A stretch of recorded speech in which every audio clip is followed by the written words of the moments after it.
Alléluia, que Dieu vous bénisse mes chers frères et sœurs à travers le monde qui me regardent sur YouTube et ceux qui aussi me regardent devant l'écran de la télé, que Dieu vous bénisse et que Dieu vous garde.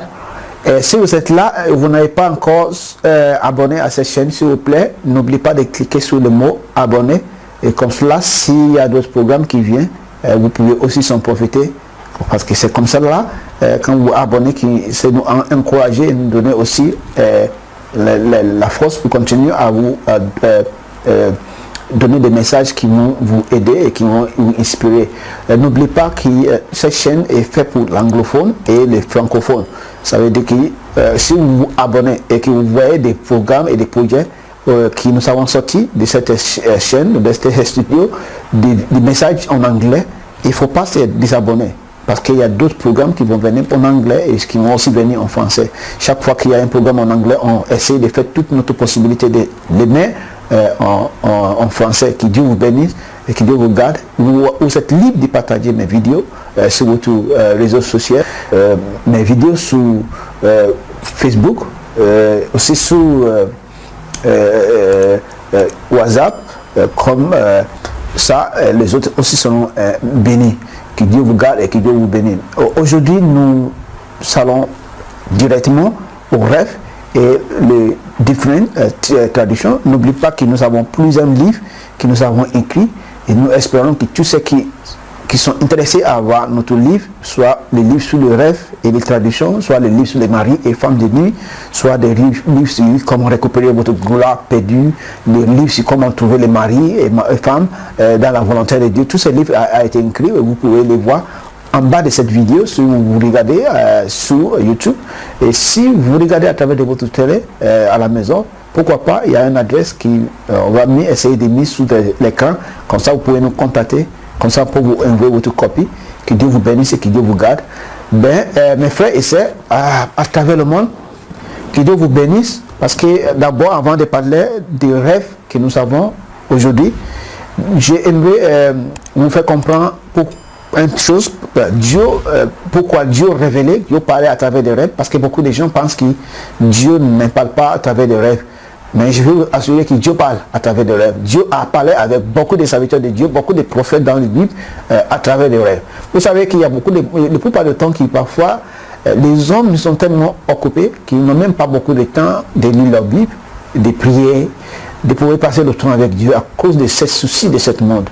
Les gens sont tellement occupés que Dieu a parfois décidé, à cause de son amour, vous voyez, décidé de vouloir pour utiliser les rêves. Et c'est que quand un homme dort, il n'a plus des activités qui lui préoccupent. Il était obligé maintenant de se reposer. Et Dieu peut laisser ce moment pour vous communiquer ce qui est dans son cœur pour vous. Ou bien si Dieu veut vous diriger et vous contrôler, vous influencer et faire des choses selon sa volonté, Dieu peut utiliser le rêve pour te parler. Maintenant, avant de partir, dans le premier rêve d'aujourd'hui, je voulais lire l'écriture dans le livre de Job. Job chapitre 33, verset 13 et 17. Je vais lire avec les versions du second. Job 33, verset 13 et 17. C'est juste pour vous convaincre que Dieu parle. Dieu parle à ses enfants à travers le rêve. Maintenant, je vais commencer par les versets 13. Veux-tu donc disputer avec lui? Et ils disent est-ce que vous voulez disputer avec Dieu? Parce qu'il ne rend aucun compte de ses actes. Dieu ne rend aucun compte de ses actes. Dieu, il a la capacité. La Bible dit que maintenant qu'il s'assied au ciel, il fait ce qu'il voulait. Et personne ne peut pas lui demander des questions. Maintenant, si Dieu décide de vous parler à travers des rêves, c'est son choix. C'est son choix. On n'a pas besoin de plaindre à cause de ça. Parce qu'il y a ceux qui pensent qu'il y a un autre Dieu ne parle pas avec les rêves, ne même pas confier avec les rêves. Mais même si le rêve est mauvais, tant qu'il y a un chrétien, il y a toujours quelque chose à faire. Même si c'est le Dieu qui a envoyé le rêve, il y a toujours quelque chose à faire. C'est pour cela que Dieu donne la solution à tout rêve. Tout rêve. Tout rêve. Que Dieu vous bénisse. Maintenant, je lis le verset 14. Je commence encore, verset 13, là, qui veut donc discuter avec lui parce qu'il ne rend compte. Il ne rend aucun compte de ses actes. Verset 14. Dieu parlait cependant, tantôt d'une manière, tantôt d'une autre, et ils n'ont pas pris point en garde. Ils n'en prennent pas en garde. Et il dit encore dans le verset 15, il parlait par des songes, par des visions nocturnes.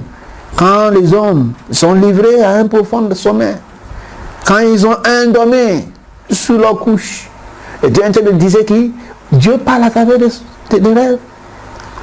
Il parlait à travers des rêves. Quand les gens dormaient, il parlait à travers des songes, des visions nocturnes. Alléluia. Alors, il leur donnait des avertissements. Pourquoi Dieu parle? Il donne des avertissements à travers des rêves.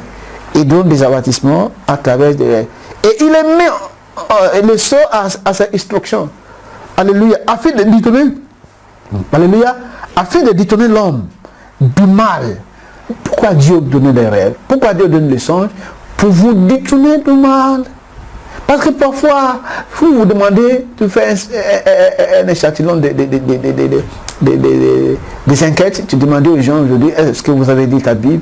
Vous avez découvert que la plupart des chrétiens n'ont pas lu la Bible aujourd'hui. Mais parfois, Dieu voulait te communiquer des choses. Et c'est pour cela que Dieu dit que c'est pour vous détourner de votre mal.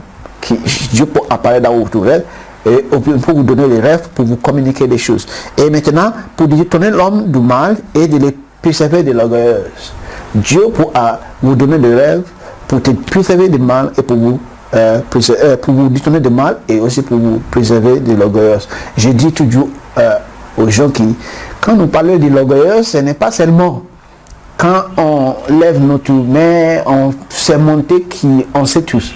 Mais c'est quand on désobéit à la parole de Dieu, c'est l'orgueilleuse, c'est la rébellion. C'est l'orgueilleuse. Quand tu as un enfant, tu as un fils, et tu lui as demandé de faire quelque chose pour toi, et tu découvres que ton fils là, il n'a pas voulu faire ce que tu lui as demandé. Est-ce qu'il n'est pas orgueilleuse? C'est l'orgueilleuse qui pousse quelqu'un à ne pas vouloir vous obéir. C'est ça. C'est pour cela que la Bible dit que Dieu peut vous donner des rêves pour vous faire attention. Tu es orgueilleuse. Tu es en train de faire ce que je ne voulais pas. Que Dieu vous bénisse et que Dieu vous garde. Alléluia. Le premier rêve que nous allons parler aujourd'hui, c'est un rêve d'inondation. Et quand tu fais un rêve, inondation, qu'est-ce que ça veut signifier dans le rêve?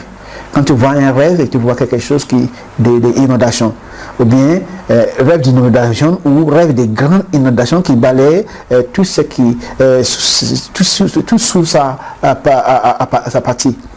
Ça veut dire que quand tu vois un rêve qui balaye, une inondation qui balaye tout sous son partie. Tout sous ce qui est dans son chemin. Qu'est-ce que ça veut signifier? Les premières choses que je voulais que tu saches, que parfois, des rêves que Dieu vous montre pour être exact. Les mêmes choses qui vont arriver dans le monde physique.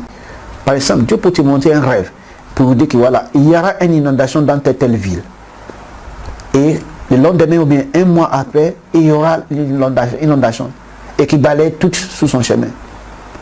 Vous voyez, ça c'est possible. Mais il y a plusieurs cas, plusieurs interprétations ou bien des choses d'un rêve d'inondation. Quand tu vois dans un rêve que tu vois une inondation qui balaye tout sous son chemin. Maintenant, les premiers, c'est que des problèmes qui auront très difficulté ou bien qui seront très difficiles à résoudre. Des problèmes qui seront très difficiles à résoudre. Ça, c'est les premières choses.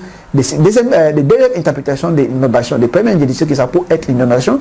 Les deuxièmes, c'est que quand tu vois une inondation dans un rêve, ou bien une inondation qui balaye toute sous ses parties, tout sous ses chemins, ça signifie des problèmes qui seront très difficiles à résoudre. Et le troisième, c'est un événement qui provoquera une rupture émotionnelle ou physique. C'est un événement qui aura des impacts négatifs, impact très très fort sur votre émotion spirituelle et physique. Le troisième, c'est qu'il y aura des désordres.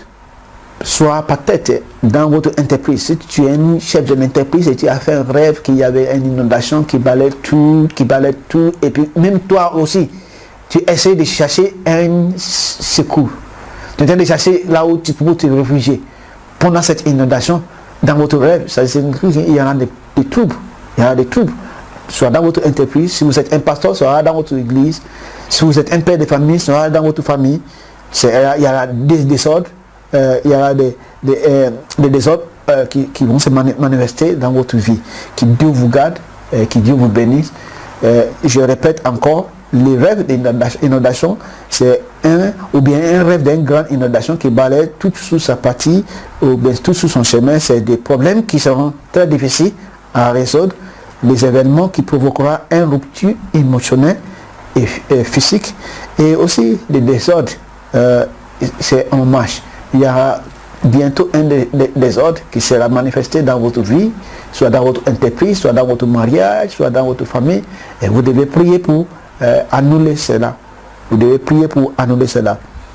Alléluia, que Dieu vous garde et que Dieu vous bénisse.